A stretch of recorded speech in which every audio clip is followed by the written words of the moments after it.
Hi, we're reading from Jack Stewart's 2012 book, Lands Where My Fathers Died.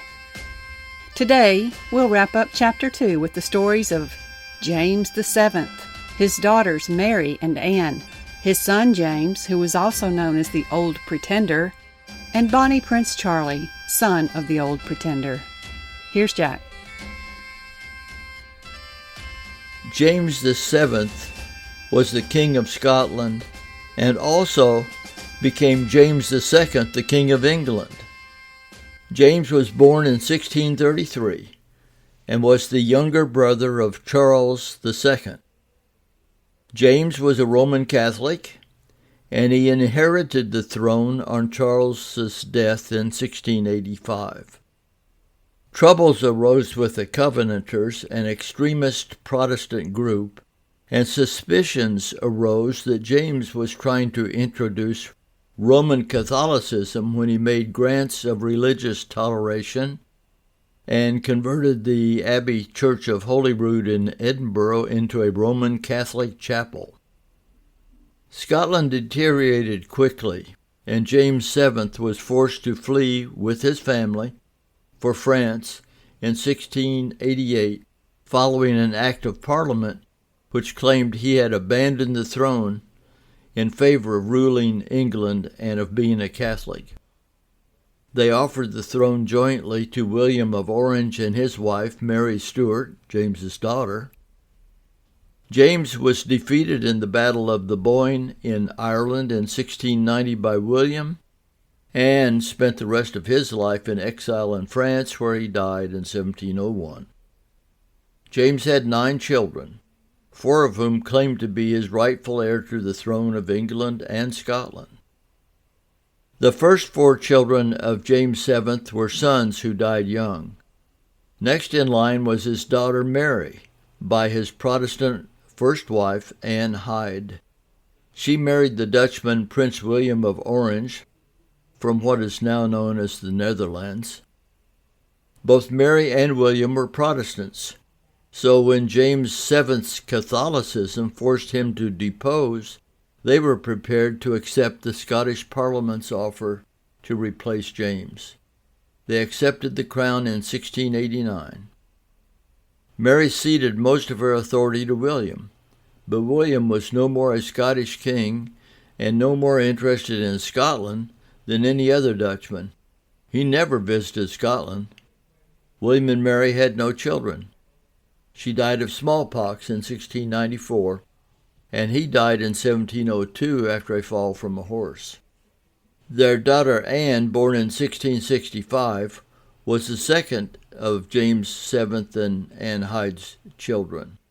Her father and both her mother and later her stepmother were Roman Catholic. They preferred to raise Anne and her sister Mary as Catholics. Prominent Protestants interceded and saw to it that the girls attended Protestant services and received Protestant religious instruction. At age 18, she married Prince George of Denmark, and her 18 pregnancies all ended in miscarriage, stillbirth, or the birth of babies who did not live beyond childhood. Anne inherited the throne in 1702, when her brother-in-law, William of Orange, died without an heir. During her reign, England and Scotland found it increasingly difficult to coexist peacefully, since their economic and foreign policies conflicted. The nations wanted to unite the 2 kingdoms in a treaty of union. Many Scots disliked the Treaty of Union, and there was widespread disappointment in the final years of Queen Anne's reign. The Scots threatened to bring back James Francis Edward, Anne's Roman Catholic half-brother, to head off a revolt and unite support for the crown. Anne pushed for the Treaty of Union. The Parliament of England passed the Union with Scotland Act in 1706. In spite of widespread disagreement in Scotland, the Parliament of Scotland passed the Union with England Act in 1707, and the Treaty of Union went into effect. In the last couple of years of her life, Anne became very ill.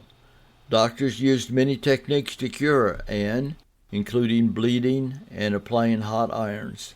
These did more harm than good, and she died in 1714 at age 49.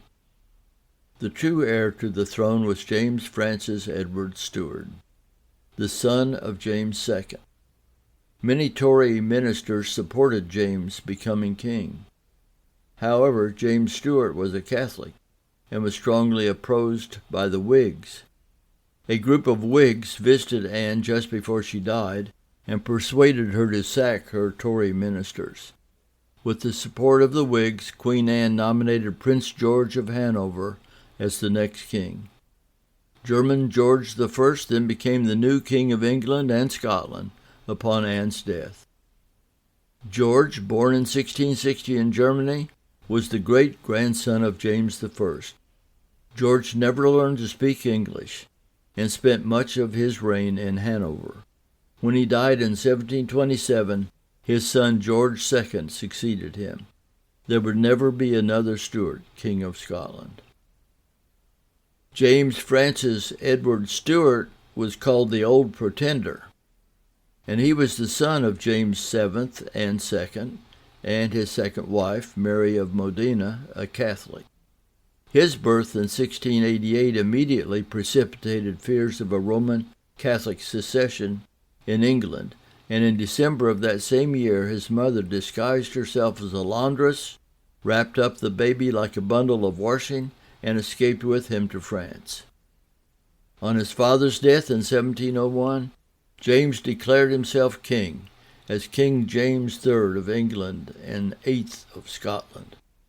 But William of Orange was still on the throne.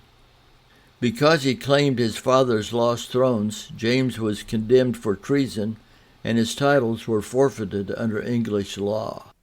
Had he renounced his Catholic faith, James might have gained enough support to claim the throne, but he refused to do so.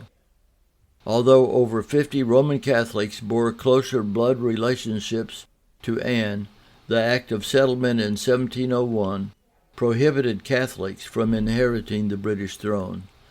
Thus, when Queen Anne died in 1714, the Protestant George I became King of the United Kingdom. James had supporters in Scotland who called themselves Jacobites. James finally came to Scotland in 1715, planning to be crowned as King of Scotland. But there was not enough support. He left Scotland and settled in Italy. In 1719, he married Maria Clementina Sobieski. They had 2 sons, Charles Edward Stuart and Henry Benedict Stuart. James was called the Old Pretender by his enemies, and his son Charles would become known as the Young Pretender. James died in Rome in 1766. He is buried in St. Peter's Basilica in the Vatican in a crypt marked by the monument to the royal Stuarts. Then came Charles Edward Stuart, born in Rome in 1720, the first son of James, the Old Pretender, and his wife, Clementina Sobieski.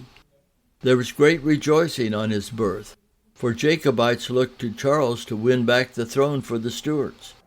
His childhood in Rome was one of privilege, being brought up Catholic in a loving family. Being the last legitimate heirs to the house of Stuart, his family lived with a sense of pride. The talk of regaining the throne of England and Scotland for the Stuarts was a constant topic of conversation in the household. The young prince was trained in the military arts from an early age. In 1744, he traveled to France, prepared to lead a French army in an invasion on England, but the scheme fell through due to stormy weather. He went ahead without French assistance, gathered an army of 5,000, marched to Edinburgh, and beat the British in the Battle of Prestonpans in 1745. His army started marching south, intent on invading England. The rebellion ended in 1746, when his troops were crushed at the Battle of Culloden. Charles escaped from the field, and after months of being hunted through the Western Highlands, escaped to France, where he spent the rest of his life in exile. A revered Scottish folk song, the Skye Boat Song, commemorates the escape of Bonnie Prince Charlie from Scotland's shores when Flora MacDonald took him, disguised as her serving maid Betty Burke, to the Isle of Skye in a small boat. The song goes like this. Speed, bonny boat, like a bird on the wing. Onward, the sailors cry. Carry the lad that's born to be king over the sea to Skye. Burned are our homes, exile and death, scattered the loyal man. Yet ere the sword cool in the sheath, Charlie will come again. Charles did not come again. He sank into depression and alcoholism, entered into a childless marriage late in life, and died in Rome in 1788. Flora is buried at Kilmuir on the north coast of Skye. Prince Charlie is buried near Rome, where he was born. Charles's younger brother, Prince Henry Benedict, entered the Roman Catholic priesthood and became a cardinal. When Charles moved back to Rome, Henry tried to persuade him to stop drinking, consoled him when his wife ran away with an Italian poet, and gave him financial support. When Henry died in 1807, he left the few British crown jewels still in his possession and the Stuart archives to the future King George IV. With Henry's death, all hope of any restoration of the Stuart family to the throne of England and Scotland was forever gone. The royal house of Stuart, later spelled Stuart, reigned for over 300 years, through the reign of Queen Anne, the last Stuart ruler who died in 1714. The royal Stuart family line that descended from Robert Stuart, King Robert II, died out in 1807. One little appreciated fact of the Stuart monarchs is that they were good musicians. A period of sacred music in Scotland flowed from King James IV to the Reformation. Music and ballads in the 15th and 16th centuries were prevalent in the court. Mary, Queen of Scots, played her own harp. King Charles II fostered a renewal of religious music at the royal chapel. After learning about all the royal Stuarts, one thing is abundantly clear. What a courageous group of fighters they were. This family rushed into battle after battle, ready to kick English arse, even after being crushed and devastated. They battled against incredible odds. Sometimes they won, often they lost. Regardless, they kept coming back time after time, and for one overriding cause, an independent Scotland free of English rule. It should come as no surprise then that the Stuarts and their fellow Scots, when they migrated to America, were in the forefront of the fight for American independence from the English. Stuarts continued to fight valiantly in America until that freedom was won. Stuarts can be proud of the spirit that soars in each one, a resoluteness to carry high the ardor for independence, from the Middle Ages through to the present day. For the past few sessions, we've heard about the royal House of Stuart. Next week, Jack will begin telling the story of his real family, beginning in Glasgow. See you next week!